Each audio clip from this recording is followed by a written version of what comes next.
Anna Karenina by Leo Tolstoy, translated by Constance Garnett, Book 7, Chapter 30. Chapter 30. Shvasky took Levin's arm and went with him to his own friends. This time there was no avoiding Vronsky. He was standing with Stepan Arkadyevitch and Sergey Ivanovitch, and looking straight at Levin as he drew near. "Delighted. I believe I've had the pleasure of meeting you at Princess Shtcherbatskaya's," he said, giving Levin his hand. "Yes, I quite remember our meeting," said Levin, and blushing crimson, he turned away immediately and began talking to his brother. With a slight smile, Vronsky went on talking to Shvasky, obviously without the slightest inclination to enter into conversation with Levin. But Levin, as he talked to his brother, was continually looking round at Vronsky, trying to think of something to say to him to gloss over his rudeness. "What are we waiting for now?" asked Levin, looking at Shvasky and Vronsky. "For Snetkov. He has to refuse or to consent to stand," answered Shvasky. "Well, and what has he done, consented or not?" "That's the point, that he's done neither," said Vronsky. "And if he refuses, who will stand then?" asked Levin, looking at Vronsky. "Whoever chooses to," said Shvasky. "Shall you?" asked Levin. "Certainly not I," said Shvasky, looking confused and turning an alarmed glance at the malignant gentleman who was standing beside Sergey Ivanovitch. "Who then? Nevyedovsky?" said Levin, feeling he was putting his foot into it. But this was worse still. Nevyedovsky and Shvasky were the two candidates. "I certainly shall not, under any circumstances," answered the malignant gentleman. This was Nevyedovsky himself. Shvasky introduced him to Levin. "Well, you find it exciting too," said Stepan Arkadyevitch, winking at Vronsky. "It's something like a race. One might bet on it." "Yes, it is keenly exciting," said Vronsky, "and once taking the thing up, one's eager to see it through. It's a fight," he said, scowling and setting his powerful jaws. "What a capable fellow Shvasky is! Sees it all so clearly." "Oh, yes," Vronsky assented indifferently. A silence followed, during which Vronsky, since he had to look at something, looked at Levin, at his feet, at his uniform, then at his face, and noticing his gloomy eyes fixed upon him, he said, in order to say something, "How is it that you, living constantly in the country, are not a justice of the peace? You are not in uniform of one." "It's because I consider that the justice of the peace is a silly institution," Levin answered gloomily. He had been all the time looking for an opportunity to enter into conversation with Vronsky, so as to smooth over his rudeness at their first meeting. "I don't think so. Quite the contrary," Vronsky said, with quiet surprise. "It's a plaything," Levin cut him short. "We don't want justices of the peace. I've never had a single thing to do with them during 8 years, and what I have had was decided wrongly by them. The justice of the peace is over 30 miles from me. For some matter of 2 rubles I should have to send a lawyer who cost me 15. And he related how a peasant had stolen some flour from the miller, and when the miller told him of it, had lodged a complaint for slander. All this was utterly uncalled for and stupid, and Levin felt it himself as he said it. "Oh, this is such an original fellow," said Stepan Arkadyevitch, with his most soothing almond oil smile. "But come along, I think they're voting." And they separated.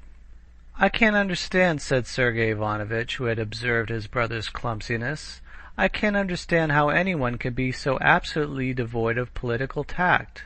That's where we Russians are so deficient. The marshal of the province is our opponent, and with him you're ami cochon, and you beg him to stand. Count Vronsky now, I'm not making a friend of him. He's asked me to dinner, and I'm not going, but he's one of our side. Why make an enemy of him? Then you ask Nevyedovsky if he's going to stand. That's not a thing to do." "Oh, I don't understand it at all, and it's all such nonsense," Levin answered gloomily. "You say it's all such nonsense, but as soon as you have anything to do with it, you make a muddle." Levin did not answer, and they walked together into the big room. The marshal of the province, though he was vaguely conscious in the air of some trap being prepared for him, and though he had not been called upon by all to stand, had still made up his mind to stand. All was silence in the room. The secretary announced in a loud voice that the captain of the guards, Mihail Stepanovich Snetkov, would now be balloted for as marshal of the province. The district marshals walked carrying plates on which were balls from their tables to the high table, and the election began. "Put it in the right side," whispered Stepan Arkadyevitch, as with his brother Levin followed the marshal of his district to the table. But Levin had forgotten by now the calculations that had been explained to him, and was afraid Stepan Arkadyevitch might be mistaken in saying, "the right side." Surely Snetkov was the enemy. As he went up, he held the ball in his right hand, but thinking he was wrong, just at the box he changed to the left hand, and undoubtedly put the ball to the left. An adept in the business, standing at the box and seeing by the mere action of the elbow where each put his ball, scowled with annoyance. It was no good for him to use his insight. Everything was still, and the counting of the balls was heard. Then a single voice rose and proclaimed the numbers for and against. The marshal had been voted for by a considerable majority. All was noise and eager movement towards the doors. Snetkov came in, and the nobles thronged round him, congratulating him. "Well, now is it over?" Levin asked Sergey Ivanovitch. "It's only just beginning," Shvatsky said, replying for Sergey Ivanovitch with a smile. "Some other candidate may receive more votes than the marshal." Levin had quite forgotten about that. Now he could only remember that there was some sort of trickery in it. But he was too bored to think what it was exactly. He felt depressed and longed to get out of the crowd. As no one was paying attention to him, and no one apparently needed him, he quietly slipped away into the little room where the refreshments were, and again had a great sense of comfort when he saw the waiters. The little old waiter pressed him to have something, and Levin agreed.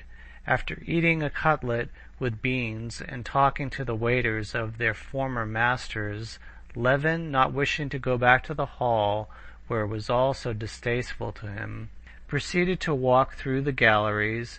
The galleries were full of fashionably dressed ladies leaning over the balustrade and trying not to lose a single word of what was being said below.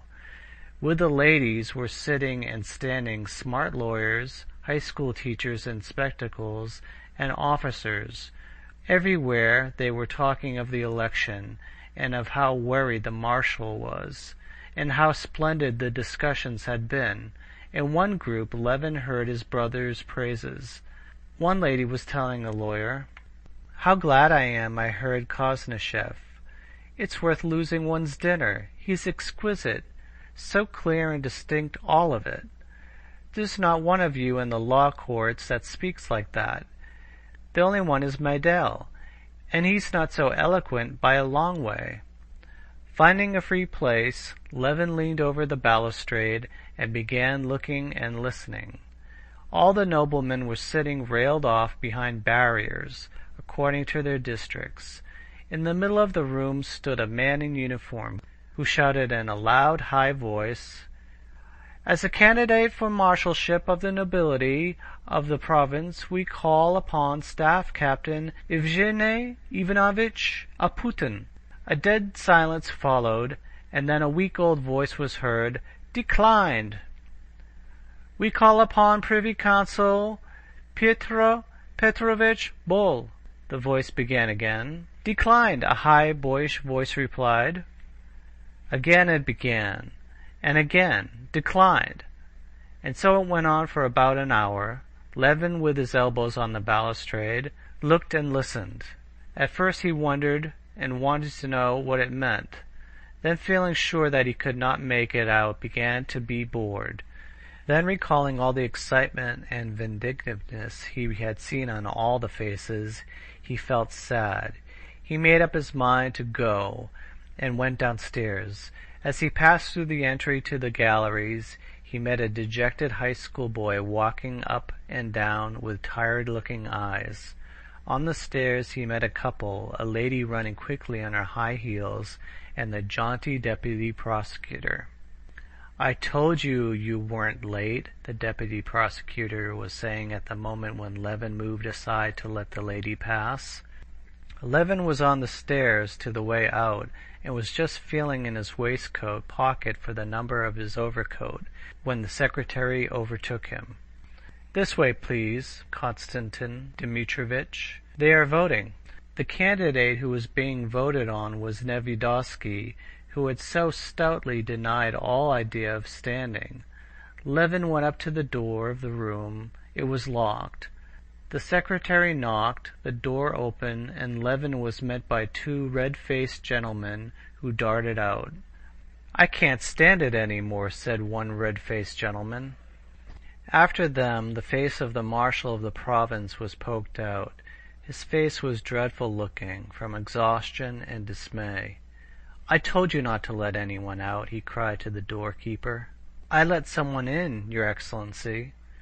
"Mercy on us!" And with a heavy sigh the marshal of the province walked with downcast head to the high table in the middle of the room, his legs staggering in his white trousers. Nevyedovsky had scored a higher majority, as they had planned, and he was the new marshal of the province. Many people were amused, many people were pleased and happy, many were in ecstasies, many were disgusted and unhappy. The former marshal of the province was in a state of despair, which he could not conceal. When Nevyedovsky went out of the room, the crowd thronged round him and followed him enthusiastically, just as they had followed the governor who had opened the meetings, and just as they had followed Snetkov when he was elected. End of chapter 30.